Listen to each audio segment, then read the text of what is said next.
Os brigadistas, a paz de Deus. Nós vamos com mais um treinamento para brigadista dentro da congregação. Eu sou o bombeiro Josemar e já peço para vocês, compartilhe isso com todos os brigadistas, porque treinamento é importante.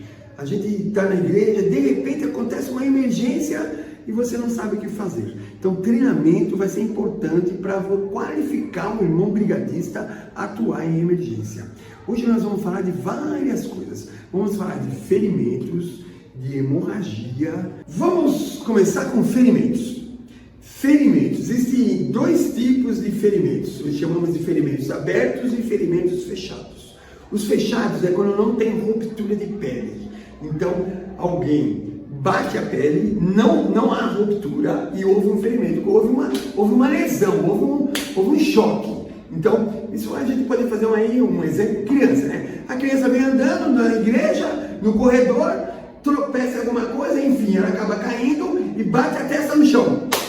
Ferimento fechado. Se não houve ruptura, ferimento fechado. O ferimento fechado, ele vai ocasionar um edema, que nós chamamos de inchaço. Incha, né? Então é muito comum a futura mãe, a mamãe ou o próprio brigadista colocar alguma coisa gelada naquele local para evitar o inchaço.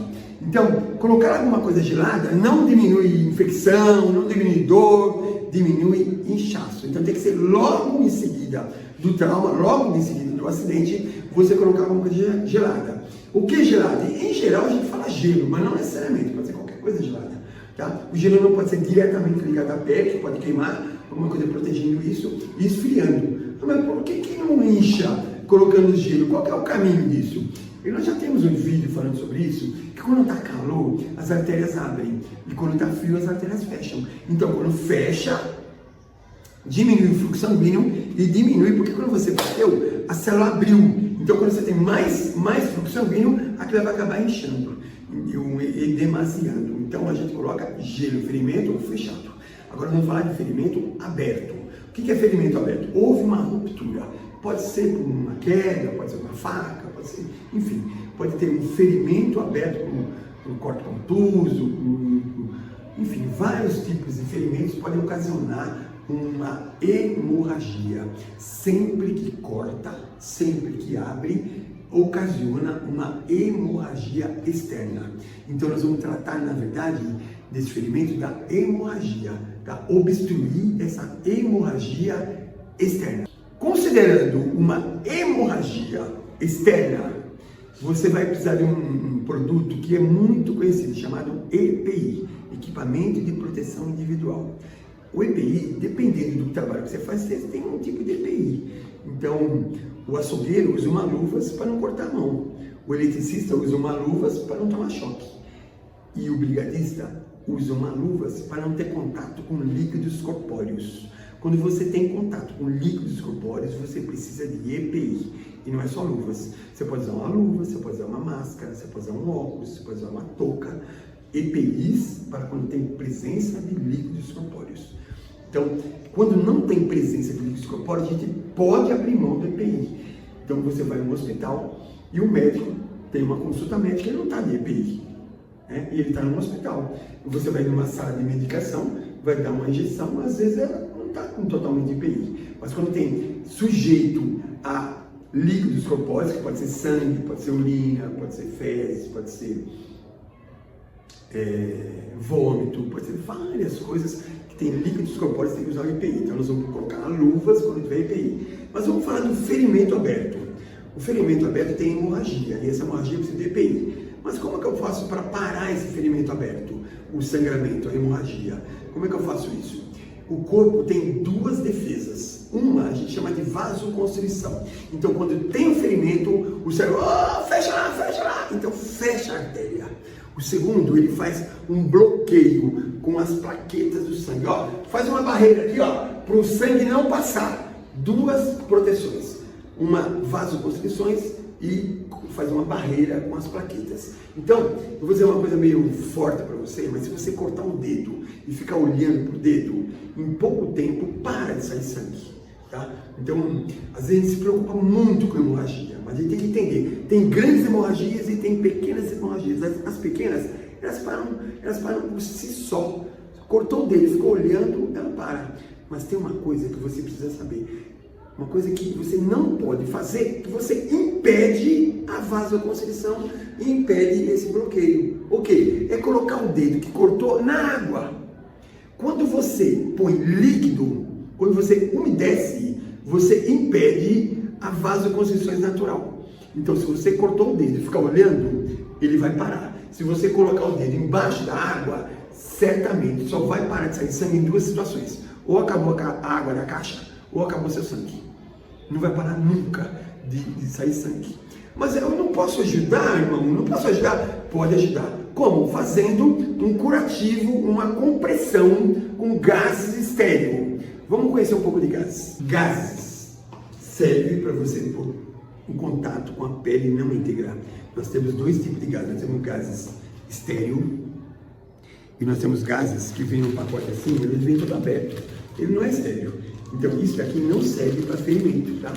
Então esse tipo de gás aqui, ó, parece até um algodão, ó. Esse tipo de gás não serve para ferimento. Por quê? Porque ele não é estéril. Aí serve para quê então? Serve para você fazer uma limpeza, para você limpar a unha, mas não serve para ferimento aberto. Ferimento aberto tem que ser um material estéril, abre na hora. Por quê? Porque senão tem infecção. Coloca gás estéril em cima do ferimento. Existe outro tipo de gás estéril, ele está aberto, mas existe, que eles são espessos. Quanto mais espesso, mais vai absorver o sangue da hemorragia. Quando for fininho, talvez não vai absorver, vai molhar. E se ele molhar, tem um outro detalhe. A gente não abre o ferimento novamente para pôr um outro gás limpo. A gente coloca um em cima do outro. Mas quem vai segurar o gás? Quem vai ficar segurando o gás? Um outro material chamado atadura. Então nós passamos a atadura para fixar o gás estéril em cima do ferimento. Mas você falou que o sangue para. Vamos voltar para esse assunto. Você falou que o sangue para. Mas teve um vizinho lá de casa que ele morreu, que ele estava andando de bicicleta ou de moto e passou uma linha de pipa. E o ferimento foi bem pequenininho, ele morreu de hemorragia. E você falou que o sangue para, isso aí não está batendo, essa história não está batendo. Nós temos algumas artérias, irmãos, que são calibrosas, e essas artérias calibrosas acabam não conseguindo fazer vasoconstrições, mas são artérias específicas, duas no pescoço, chamada carotídea, duas nas pernas, chamada femoral, e uma no coração, chamada aorta. Então essas artérias, elas não conseguem segurar tanto sangue que bombeia, e aí a pessoa pode morrer de choque hemodinâmico e depois vai a óbito ou uma grande hemorragia. As pequenas hemorragias, elas acabam fechando, né? Eu tive experiência já de pegar motoqueiro com evisceração. O que é evisceração? Ele teve um acidente e as vísceras estão todas para fora. E vocês podem não acreditar nisso, mas não tem sangramento. Outra coisa que a gente pode imaginar também é uma cirurgia. Vamos pegar uma cirurgia de cesárea. A futura mamãe vai lá no centro cirúrgico e o médico cirurgião, ele pega um bisturi, ele abre 7 camadas da pele. Ele faz desculpa a expressão, ele faz um buraco lá, tem que sair um nenê. Então não é um buraquinho pequenininho, vai sair um buraco enorme, tem que sair um nenê, pô. E se a gente não tivesse essas vasoconstrições, a mãe morria de hemorragia. E sabe como é que é? Ele pega uma gás estéril e ele vai absorvendo. Tá? Não sai um chafariz de sangue. E tem um buraco lá que vai sair um nenê. E com o tempo o corpo vai fechando. Então aonde que ele não consegue fechar? As artérias muito calibrosas. Então alguém levou um tiro na perna, a perna só tem músculo, mas se pegar femoral ele vai morrer de sangramento. Então a gente tampa os ferimentos para ajudar essa vasoconstrição. Tem que ser estéril, mas não fica muito preocupado com o sangue, que esse sangue vai parar. Tá? Nós temos aproximadamente 7 litros de sangue no ser humano adulto, e esse sangue vai parar. Tem muita gente que tem medo de sangue, né? Agora nós vamos falar de outra coisa, vamos falar de fratura. Fratura é uma lesão em ossos, tá? Então, se você lesionou algum osso, pode ser até uma trinca, é chamada fratura. Quando você vai no médico, ele faz uma imobilização, coloca gesso. E nós, dentro de primeiros socorros, fazemos uma imobilização provisória, através de um equipamento chamado tala moldável. Ela chama tala moldável porque ela molda. Então ela molda conforme está o membro. Nós só usamos tala moldável nos membros superiores e inferiores, ou seja, só nos braços, nos antebraços, na perna e na coxa. A gente não usa isso aqui em outro local, só nos braços e nas pernas. Então a gente molda. Por que a gente molda? Porque a fratura não pode ser alinhada. O que é alinhada? Você chega perto da pessoa que está fraturada e fala, calma, calma, pode deixar, eu vou colocar no lugar. Não pode colocar no lugar a fratura que foi desalinhada. Só que isso aí tem uma coisa muito importante para você saber. Não pode alinhar a fratura, mas pode mexer na articulação. Ah, mas eu não estou entendendo. Não estou entendendo. Pode mexer na articulação? Como assim? Digamos que eu tenho uma fratura na região medial aqui, ó. Eu posso mexer no cotovelo. O que eu não posso é mexer na fratura. Mas eu não estou mexendo na fratura, eu estou mexendo na articulação. Então eu tenho uma fratura aqui, ó, aqui no braço. Eu posso mexer o ombro. Desde que não seja uma contusão no ombro, desde que não seja uma contusão na própria articulação, tá? Você pode mexer. Então muita gente tem fratura e aí ele fica daquele. Não, você pode puxar para cá ou você pode esticar, desde que você não possa alinhar a fratura. E aí a gente usa as talas para imobilizar.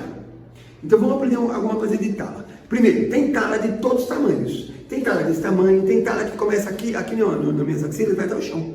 Tá? Tem tala pequenininha de dedo. Existe tala moldável de dedo. Então eu tenho tala de todos os tamanhos. A tala é bom, se for no membro superior e inferior, como eu falei, é bom que a vítima segure, porque vai dar mais resistência. Se eu pôr ela aqui, ó, por mais que eu amarro isso aqui fica chacoalhando e tira meu objetivo, que é imobilizar. Então, nós vamos fazer uma simulação de estabilização da perna, tá?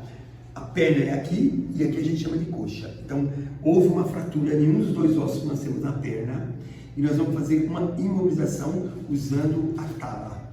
Quando é na mão, eu preciso segurar. Quando é na perna, eu faço uma forma que ela fica apoiada. Acompanhe o raciocínio que eu não vou mexer na fratura. Eu não mexo na fratura. Eu passo aqui sem mexer na fratura. Ó, não estou mexendo.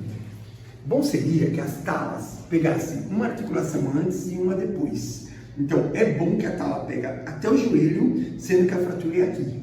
Se a fratura fosse na coxa, tem que pegar até a pelvis. Então, a tala tem que pegar uma articulação antes e uma depois. Então, eu tenho uma fratura aqui e eu coloquei a tala embaixo. E agora, o que eu faço? Eu vou pegar uma outra tala e vou pegar a atadura e vou passar por baixo. Então, ó.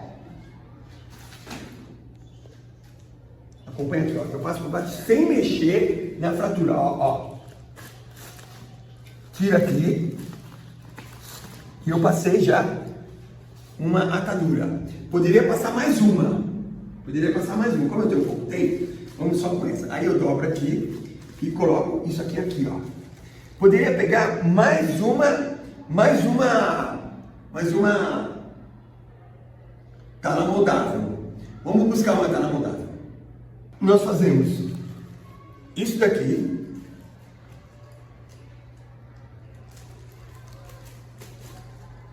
E aperto o máximo possível aqui. E depois nós fazemos a mesma coisa aqui, ó. Então eu aperto. Estou considerando que a fratura é aqui no meio. Eu apertando aqui e apertando aqui. Depois a gente pode pegar a tesoura e dar uma arrumada nisso aqui para cortar. E apertando aqui, a gente fixa a fratura. Porque o que faz doer é esse chacoalho. A partir da hora que você fixou a fratura, os dois ossos que estão quebrados, as duas partes do osso que está quebrado, a partir da hora que você fixou, para de doer. E o objetivo do brigadista, daquele que está fazendo primeiros socorros, é fazer com que diminua a dor da vítima. Foi uma coisa bem simples que eu mostrei para vocês. A gente poderia fazer muito mais coisas, mas o tempo também não dá. Eu espero que vocês tenham gostado, eu espero que vocês transmitam essas informações para os outros brigadistas e Deus abençoe os irmãos e vamos para o próximo vídeo assim que Deus preparar. Deus abençoe a todos.